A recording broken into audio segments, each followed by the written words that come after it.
Catherine, I hope I can pull you back into this conversation about the underground versus the clinical setting, but also because of your clinical background, but you also have a tantra background, because maybe that's not underground, but it kind of feels like Kind of. it-ish in terms of, and so if you can expand on that, but also talk about the erotic or the body, because that is something that is taboo in a lot of circles.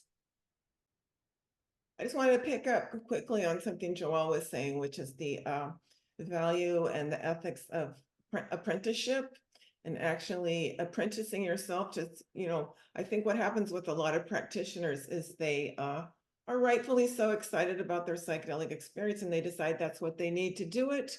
And everybody now is an expert on after a weekend seminar, and the ego goes through the roof. I am this practitioner.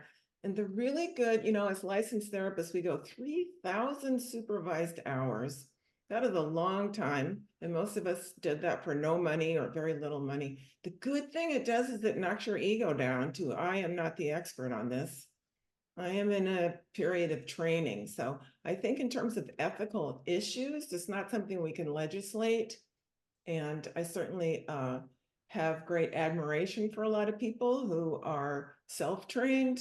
But I would say, please get some training and please let your ego allow you to apprentice with someone who knows more than you do, because no matter where we are on the spectrum, there's somebody who knows more than we do, and we should be sitting at their feet. I lived in India for a while, so I think sitting at someone's feet is the best thing that can happen to you. In terms of the erotic and this transpersonal space, the erotic is also going to come up there in psychedelic space. The erotic means the alive, that which can't be controlled, the life force, the exciting sexual energy. And this is another reason we need to be so careful with our consent, because we, as practitioners, might find ourselves, we do some of this in our training, we might find ourselves being, when someone's open up, suddenly we're wildly sexually attracted to this client that we had no a sexual interest in before whatsoever, because of the erotic energy that's rising up in the space. So again, this is really important, why it's important for the practitioner to get very clear on holding their own boundaries. I had one person I was supervising, and he had a lot of uncleared trauma. This was as a social worker. And he walked into a group space where people were not really mentally well. And someone said, a rapist just walked into the room. And he was like, who? And we realized she was picking up on his unresolved sexual trauma.